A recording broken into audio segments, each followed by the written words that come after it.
வணக்கம். இது doctor MGR campus news. அனைவருக்கும் இனிய சுதந்திர தின நல்வாழ்த்துக்கள்.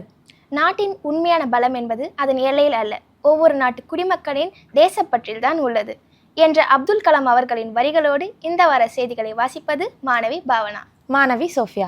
டாக்டர் எம்ஜிஆர் நிகர்நிலை பல்கலைக்கழகத்தில் நடந்த முக்கிய நிகழ்வுகளை இப்பதிவில் காணலாம். பாருக்குள்ளே நல்ல நாடு நம் பாரத நாடு என்ற மகாகவி பாரதியாரின் வரிகளை ஒவ்வொரு இந்தியரும் பெருமிதத்தோடு நமது இந்தியா நமது பெருமை என்று நெஞ்சில் சுமந்து வருகிறோம். நமது தேசம் ஆங்கிலேயரிடமிருந்து விடுதலை பெற்று சுதந்திர காற்றை சுவாசிக்க தொடங்கிய நாள் முதல் இன்று வரை நாம் ஆடுவோமே பல்லு பாடுவோமே ஆனந்த சுதந்திரம் அடைந்து விட்டோம் என்று பாடி மகிழ்கிறோம்.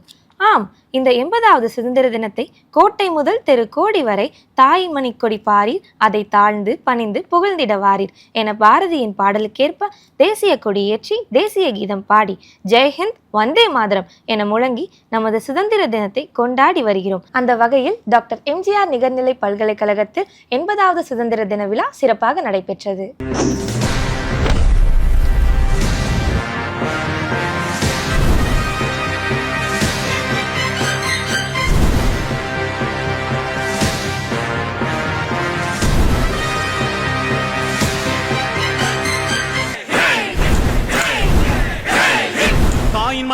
தாயின் மணிக்கொடி சொல்லுது ஜெய்ஹிந்த். தாயகம் காத்திட தன்னலம் போக்கிட சொல்லுக ஜெய்ஹிந்த். என் இந்திய தேசம் இது ரத்தம் சிந்திய தேசம் இது, என் இந்திய தேசம் இது ரத்தம் சிந்திய தேசம் இது, காந்தி மகான் வந்த கண்ணிய பூமி இது.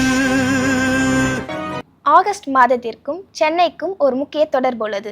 ஆம், அதுதான் மெட்ராஸ் டே. 1639ஆம் ஆண்டு விஜயநகர அரசிடமிருந்து ஒரு சிறிய நிலப்பரப்பை கிழக்கிந்திய கம்பெனி வாங்கிய தினம்தான் ஆகஸ்ட் 22. அந்த நாளில்தான் சென்னையின் அடித்தளம் அமைக்கப்பட்டது. 2026இல் சென்னையின் 387வது ஆண்டை கொண்டாடும் விதமாக நமது பழமையான பாரம்பரியம், கட்டிடக்கலை மற்றும் கலாச்சாரத்தை போற்றும் விதமாக நடைப்பயணம், கண்காட்சி, போட்டிகள் நடத்தப்படுகிறது. நமது சென்னையின் அடையாளமாக விளங்கும் எக்மோர் அரசு மியூசியத்தை பார்வையிட டாக்டர் எம்ஜிஆர் பல்கலைக்கழக பி.ஆர்ட், எம்.ஆர்ட், பி டிசைன் பயிலும் மாணவர்களை அத்துறை அழைத்து சென்றது. நமது பாரம்பரிய கட்டிடக்கலையை பற்றி தெரிந்து கொள்ள இந்த மெட்ராஸ் டே பயணம் மிகவும் உதவியதாக மாணவர்கள் மகிழ்ச்சியுடன் தெரிவித்தனர். ஒளிப்பதிவாளர் ரேஷ்மாவுடன் இணைந்து இந்த வார செய்திகளை வாசித்தது மாணவி சோஃபியா, மாணவி பாவனா. தொடர்ந்து இணைந்திருங்கள் டாக்டர் எம்ஜிஆர் கேம்பஸ் செய்திகளுடன். நன்றி, வணக்கம்.